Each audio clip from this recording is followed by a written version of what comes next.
Good morning बच्चों। आज हम आपकी जो नेक्स्ट वीडियो जो मैं लेकर के आया हूँ उसका नाम है final account with adjustment. Sir अब देखिए, विद एडजस्टमेंट का मतलब यहाँ पे है, यहाँ पे आपके टॉपिक में टोटल 27 एडजस्टमेंट है और 27 एडजस्टमेंट में सबसे पहला एडजस्टमेंट हम पढ़ेंगे क्लोजिंग स्टॉक का। सर क्लोजिंग स्टॉक का एडजस्टमेंट पढ़ेंगे सर। मैंने कहा क्लोजिंग स्टॉक क्या होती है? Closing stock it is a unsold stock, it is a income as well as assets. ठीक है, तो क्लोजिंग स्टॉक क्या होती है? आपकी इनकम भी होती है और असेट भी होती है।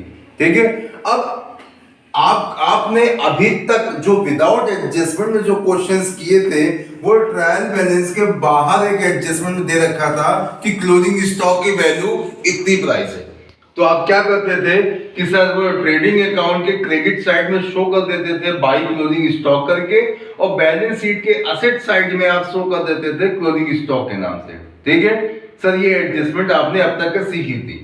दूसरी एडजस्टमेंट आपने उसमें भी सीखी थी, नहीं सीखी थी तो मैं आपको बता दे रहा हूं कि अगर in the trial balance inside in the opening stock, sir ये ओपनिंग स्टॉक भी है और ये क्लोजिंग स्टॉक भी है, अगर ये दोनों ही आपको ट्रायल बैलेंस के अंदर दिख जाते हैं तो हम केवल ट्रेडिंग अकाउंट में केवल ओपनिंग स्टॉक ही शो करेंगे, क्लोजिंग स्टॉक को शो नहीं करेंगे, क्योंकि ये एडजस्टमेंट का पार्ट है और ये क्लोजिंग स्टॉक कहां जाएगा? केवल बैलेंस शीट में जाएगा और कहीं नहीं जाएगा। ठीक, are you getting sir my point sir? अब इसके बाद देखिएगा कि अगर क्लोजिंग स्टॉक एडजस्टमेंट में मैंने ओवरऑल करके भी लिखा है कि अगर क्लोजिंग स्टॉक की वैल्यू यहाँ पे cost price and market price, अगर आपको दो प्राइस यहाँ पे दे रखी हो तो sir which ever is less, जो दोनों में कम होगी वही आप ट्रेडिंग में भी दिखाएंगे और बैलेंस शीट में भी दिखाएंगे। फॉर एग्जाम्पल सर मैंने कॉस्ट प्राइस दी है 10,000 की और मार्केट प्राइस मैंने लिया है 12,000 का, तो सर दोनों में कम कौन सी है? सर 10,000 है ना, तो सर 10,000 हम ट्रेडिंग अकाउंट के क्रेडिट साइड में शो करेंगे और 10,000 ही हम बैलेंस शीट के असेट साइड में शो करेंगे।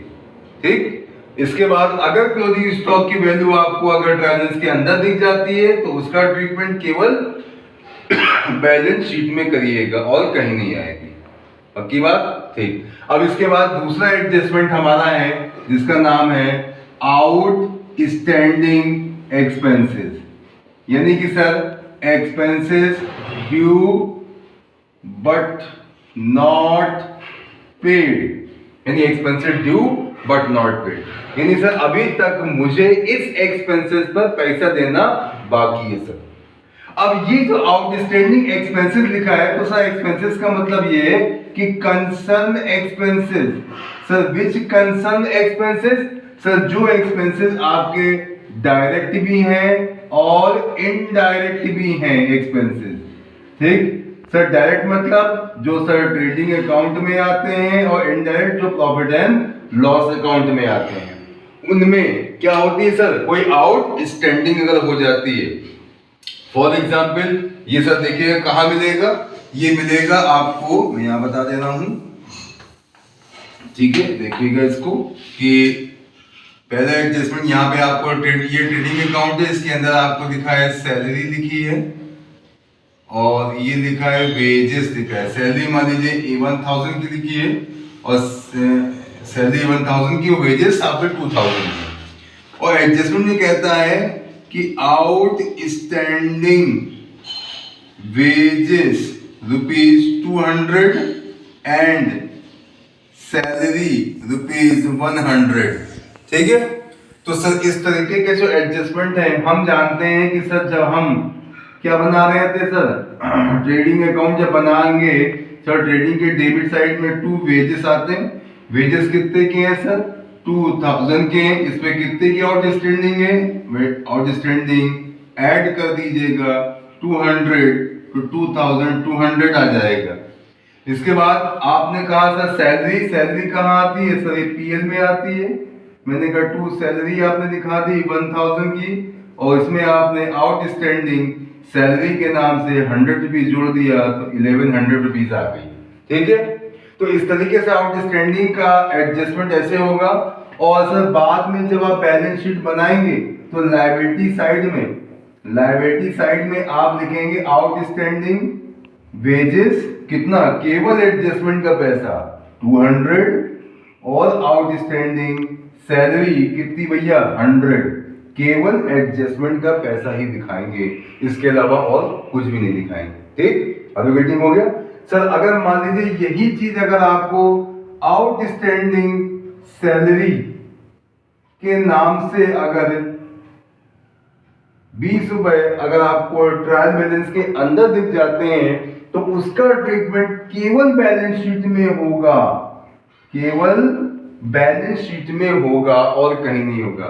तो कहने का मतलब ये कि एडजस्टमेंट का जो ट्रीटमेंट है हमेशा दो जगह शो होता है सर, पहला ट्रेडिंग में एंड बैलेंस शीट में। ठीक, और फिर ओवरऑल पीएल में एंड बैलेंस शीट में। ठीक है, इस तरीके का एडजस्टमेंट अगर होगा तो दो जगह शो होगा। और अगर एडजस्टमेंट का पैसा अगर ट्रायल बैलेंस के अगर अंदर आ जाएगा तो उसका ट्रीटमेंट केवल बैलेंस शीट में होगा और कहीं नहीं होगा। ठीक है, तो अभी के लिए इतना, आगे और एडजस्टमेंट है और हम बताएंगे, वरना वीडियो बहुत लंबी होती जाएगी।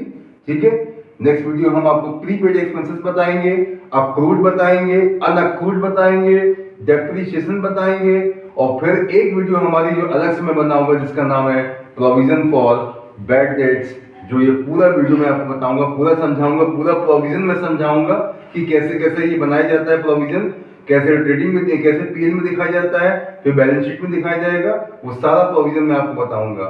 ठीक है सर, इसके जल्दी जय हिंद।